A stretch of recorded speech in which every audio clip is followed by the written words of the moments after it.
Reverendíssimo Diácono Sandoval, seminarista, ouvintes da Cacau FM, Bicaraí Web Rádio, irmãos e irmãs que acompanham e participam conosco desta Eucaristia pelas redes sociais da nossa paróquia, família ECC, que se faz presente aqui na igreja e que se encontra espalhada por esse Brasil afora.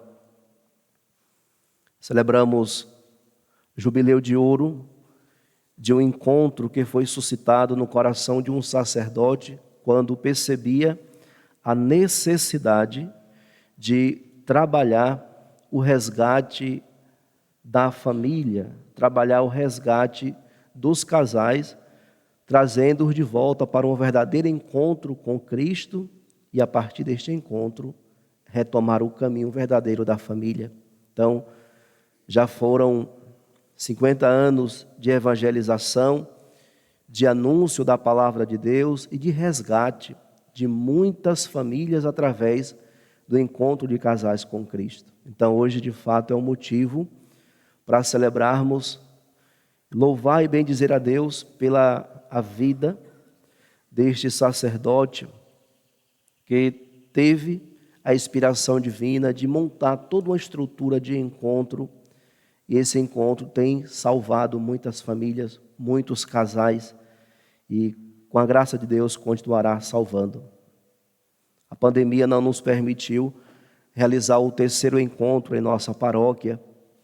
Estamos com o G5, já tudo montado, tudo direitinho, mas a pandemia tem nos limitado.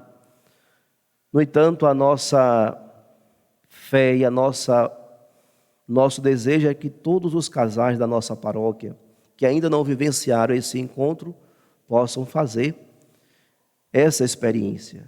É a renovação da sua identidade de casal com a pessoa de nosso Senhor Jesus Cristo. Então, se você ainda não foi convidado para participar do encontro de casais com Cristo, fique com o coração em paz, porque nós iremos realizar. Obviamente que não dá para fazer e acolher a todos os casais em um só encontro. Existe um limite de casais por encontro, mas a sua hora vai chegar. Pode ter certeza. Na hora certa, todos estarão vivenciando essa experiência. Então, amados irmãos e irmãs, queremos louvar e bendizer ao nosso Deus por todos os casais que já vivenciaram o encontro e por tantos outros que já estão esperando esse convite e que com certeza irão vivenciar também.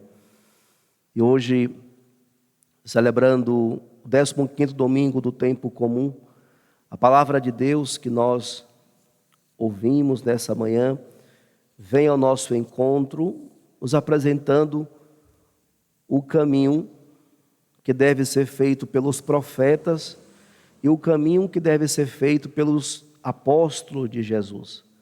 Na primeira leitura da profecia de Amós, nós encontramos ali um desentendimento entre Amazias e Amós. O profeta Amazias, sacerdote, o sacerdote Amazias, que vivia no templo de Betel, ele estava incomodado com o surgimento de um novo profeta naquela região, que era justamente Amós. Por isso ele foi até Amós e disse: vidente, sai e procura refúgio em Judá, onde possas ganhar teu pão e exercer a profecia. Mas em Betel não deverá insistir em profetizar, porque aí fica o santuário do rei e a corte do reino. Se vocês em casa tomarem esse livro da profecia de Amós, irão entender o contexto deste texto de hoje, né? O que é que está acontecendo aqui? Amazias era um sacerdote ligado ao rei Então, as suas profecias, os seus ensinamentos eram convenientes com aquilo que o rei pensava. Então, as injustiças, o mal que se instalava naquele reinado, esse profeta Amazias, ele não denunciava. Ele tinha um compromisso com o rei. Deus não se agrada em ver o seu povo sendo injustiçado. E por isso, vai buscar lá no campo um pastor, alguém que cuida de gado e cultiva sicômoros, alguém que está na roça, na lida, trabalhando, suscita no coração daquele pastor a inquietação e o desejo de pregar e anunciar o reino de Deus e denunciar as injustiças. Por isso, Amós sai lá das suas atividades, movidos por esse chamado de Deus, e agora se coloca no meio do povo ali, perto do templo, e começa a anunciar e a denunciar, porque a missão do profeta é anunciar o reino de Deus e denunciar as injustiças praticadas pelo homem. Então Amós surge nesse contexto e por isso ele causa em Amazias essa inquietação e esse incômodo, porque a presença do profeta é justamente para incomodar os injustos, para incomodar os pecadores, para incomodar aqueles que estão se distanciando do caminho de Deus. Então, percebemos claramente nesta primeira leitura que os profetas são homens que Deus escolhe e os coloca no meio do povo para falar em seu nome, para pregar e anunciar o reino de Deus e denunciar as injustiças. Agora, dentre tantos profetas, existem os falsos profetas, aqueles que não são capazes de cumprir e estar em plena comunhão com Deus, mas se deixam vender pelas realidades mundanas. Se vendem aos poderes deste mundo. Então, quantos, caríssimos irmãos e irmãs, falsos profetas hoje existem no mundo, que deixaram-se corromper, não pregam mais a verdade, não pregam mais o evangelho, porque está comprometido com os poderes constituídos. E por isso, o povo perece, o povo sofre, porque aquele que deveria ser a voz de Deus no meio do povo foi calada, porque está comprometido com os poderes constituídos. Então, isso nós encontramos nas Sagradas Escrituras, mas ultimamente nós encontramos também na nossa realidade. Em nossa realidade hoje, já não existe o profetismo que encontramos nas Sagradas Escrituras. Se pegarmos a história de todos os profetas e até João Batista foi o último dos profetas, percebemos que todos eles, que foram constituídos por Deus, eles não temiam, mas sempre pregava a verdade e denunciava as injustiças que o povo sofria. Então essa é a presença do servo de Deus no meio do povo.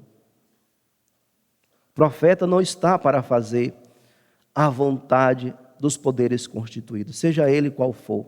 O profeta é instituído, constituído por Deus, para pregar tão somente o evangelho, a verdade, anunciar o reino de Deus e ter coragem de gritar, denunciar quando o povo está sofrendo, quando o povo está perecendo. Por isso a presença do profeta incomoda.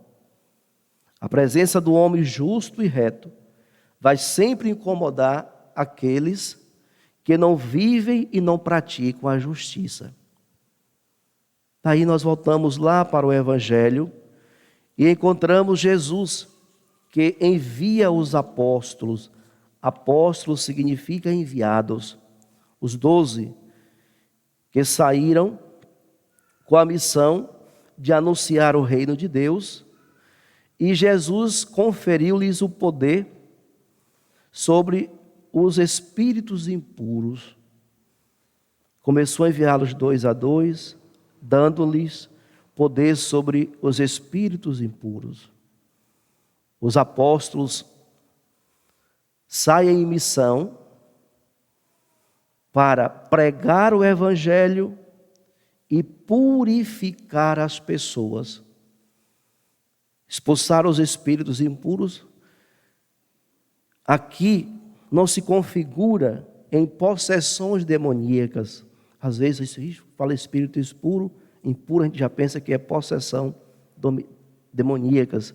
Mas não se trata de possessões demoníacas, mas se trata, caríssimos irmãos e irmãs, de formar e ensinar o povo a se libertar de tudo aquilo que os torna impuros e os afastam de Deus.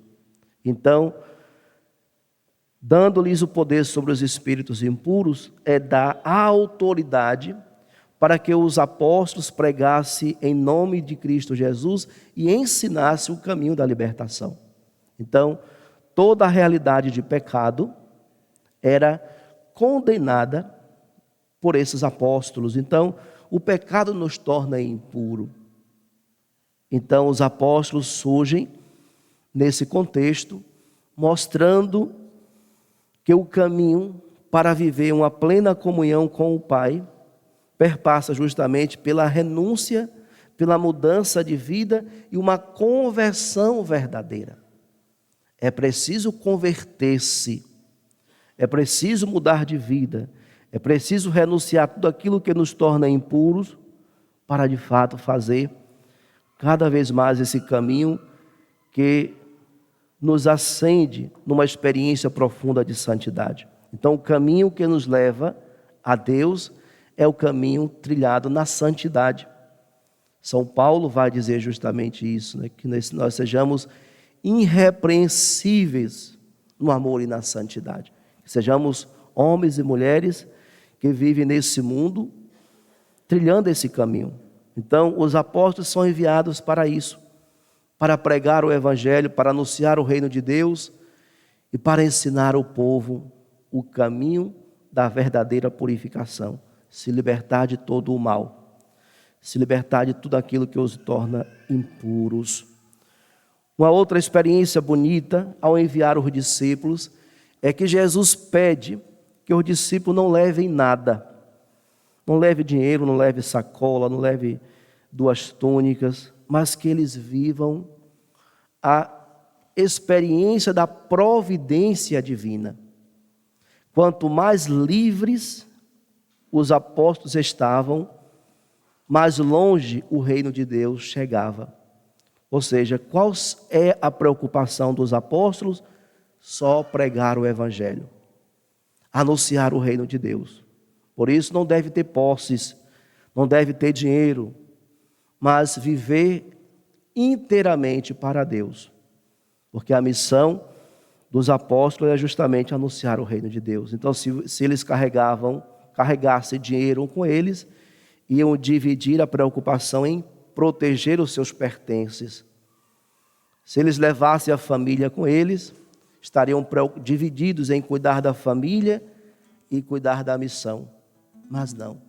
Jesus envia esses discípulos totalmente livres, para que eles se preocupassem só mesmo com o anúncio do evangelho. Daí a gente entende a vocação sacerdotal. Ainda hoje, algumas pessoas perguntam por que o padre não casa? Porque o padre vive sozinho. Primeiro, o padre não vive sozinho.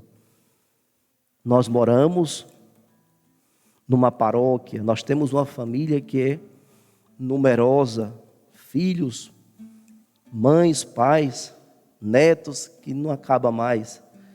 E a beleza da vida sacerdotal é justamente essa liberdade que nós temos de ir e vir e estarmos preocupados só com o reino de Deus. Sabemos que quando assumimos a paróquia, vem tantas outras atribuições, mas é as atribuições que nos acarretam em função da evangelização. Padre não pode e não deve ter bens. Padre não deve ter bens, porque se ele tem, ele fica preso a essas coisas e acaba comprometendo então o anúncio do evangelho. Por isso, assim como os apóstolos foram chamados a viver a partir da providência divina, os padres hoje continuam, os padres sinceros, os padres vocacionados, continuam a viver a partir dessa providência. Então, que nós possamos rezar pela nossa igreja para que suscite no seio da nossa igreja pastores vocacionados que se encontrem nesse chamado de Deus e nesse envio do Cristo o verdadeiro sentido e a realização para a sua vida. Não nos bens, não naquilo que, nas estruturas que porventura a igreja oferece, mas em fazer a vontade de Deus. Por isso, amados irmãos e irmãs, os apóstolos são enviados com essa linda missão. A presença do apóstolo no mundo é justamente para levar as pessoas ao caminho da purificação. Sabemos que os apóstolos formaram muitos discípulos e todos os cristãos batizados são discípulos de Jesus. Assim como os apóstolos, todos nós que somos discípulos, também temos a missão de continuar a trilhar esse caminho de purificação e anunciar o Cristo ressuscitado, pregando o seu evangelho, anunciando o seu reino e vivendo esse caminho da santidade que nos leva a uma vida plena. Daí São Paulo, na carta aos Efésios, vai fazer algumas observações para aquela comunidade que serve também para nós hoje. Bendito seja Deus, Pai de nosso Senhor Jesus Cristo. Ele nos abençoou com toda a bênção do seu Espírito, em virtude de nossa união com Cristo no céu. Em Cristo, Ele nos escolheu antes da fundação do mundo para que sejamos santos e irrepreensíveis sob o olhar no amor. Essa é a vocação de todos nós. Qual é a vocação do cristão? Ser santos. Essa é a nossa vocação. Padre, como que eu consigo ser santo? Como fazer o caminho para a santidade? Às vezes nós pensamos que a santidade está reservada para os padres, as freiras. Não, minha gente, a santidade é para todos. E qual é o caminho que a gente faz? É o caminho do cotidiano, no dia a dia. Lá na sua casa, você que é esposa, você que é esposo, que é pai, que é mãe, você que é filho, ali você pode viver a sua santidade. Porque a santidade é uma experiência que nós realizamos em plena comunhão com Deus. Ou seja, reconhecer a Deus, acolher Deus na sua vida e a partir daí desenvolver um caminho com Ele. Ah, mas é tão difícil. Sim, o caminho da santidade é um caminho que exige de nós. A santidade é um caminho exigente. Porque primeiro precisamos nos corrigir o tempo todo, nos policiar o tempo todo e ao mesmo tempo nos refugiar em Deus. Então precisamos nos corrigir e nos refugiar em Deus. E nós rezamos na oração da coleta, da liturgia.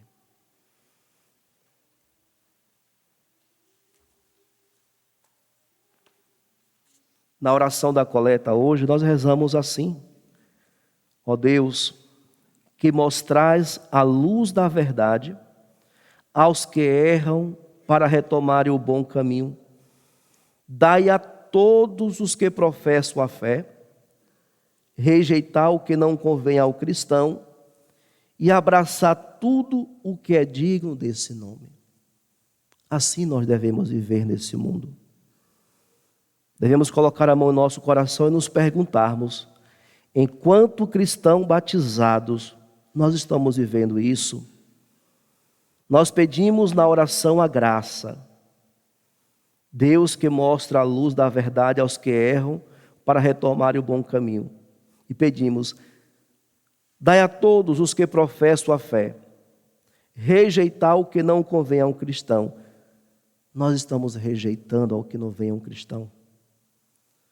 Diante, caríssimos irmãos e irmãs, desse cenário que estamos vivendo, quantas propostas são nos feitas, e quando você analisa essas propostas, você pensa lá no seu íntimo: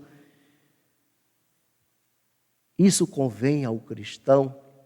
Isso convém a mim, que sou cristão? Ou a gente esquece disso? Ou nós esquecemos desse compromisso com Deus? Então, pedimos a Deus nesta oração dominical que nos conceda essa força, essa graça de rejeitar o que não convém ao cristão e abraçar tudo o que é digno desse nome. Tudo o que é digno do nome do cristão devemos abraçar. Por isso, a oração que devemos fazer neste domingo é pedir ao Senhor sabedoria e discernimento. Sabedoria para viver nesse mundo, discernindo aquilo que convém ao cristão e aquilo que não convém ao cristão. E que nós possamos fazer a escolha certa, porque as consequências virão lá na frente. Então, se até hoje nós não conseguimos fazer uma opção por aquilo que convém ao cristão, estamos aí envolvidos em situações que nos envergonham diante de Deus, que possamos tomar coragem de romper com isso, de renunciar de uma vez por todas essas realidades e assumir verdadeiramente o nosso nome de cristão. Ser cristão autêntico, comprometido com o reino de Deus, comprometido com a palavra e com a Eucaristia que nós comungamos. Nós não podemos viver de mentiras, mentindo para nós mesmos. Às vezes nós nos contentamos em participar da missa, nos contentamos em rezar um terço, mas não mudamos de vida, não assumimos um caminho diferente. Amados irmãos e irmãs, a palavra de Deus hoje nos mostra isso e nos faz um convite especial. Sejamos profetas de hoje, que anuncia o reino de Deus e denuncia as injustiças. Sejamos cristãos autênticos, que pela experiência de amor e de intimidade com Deus, somos capazes de discernir aquilo que pertence a Deus, aquilo que agrada a Deus e convém ao cristão, e aquilo que não convém a nós enquanto cristãos. Esse é o caminho de santidade. Vejam como é fácil ser santos. Apenas fazer a opção pela honestidade, pela verdade, pela justiça, e estar em plena comunhão com Deus, obedecendo a Deus e não às mazelas desse mundo. Esse é o caminho que nós devemos fazer. Agora é preciso ter coragem. Por isso que Jesus sempre dizia aos seus discípulos: coragem. Coragem é agir com o coração. Agir com o coração. Agir com fé. Agir com amor. Por isso devemos ser santos e irrepreensíveis sob o olhar do amor. São Paulo nos diz isso. Ser santos e irrepreensíveis sob o olhar do amor.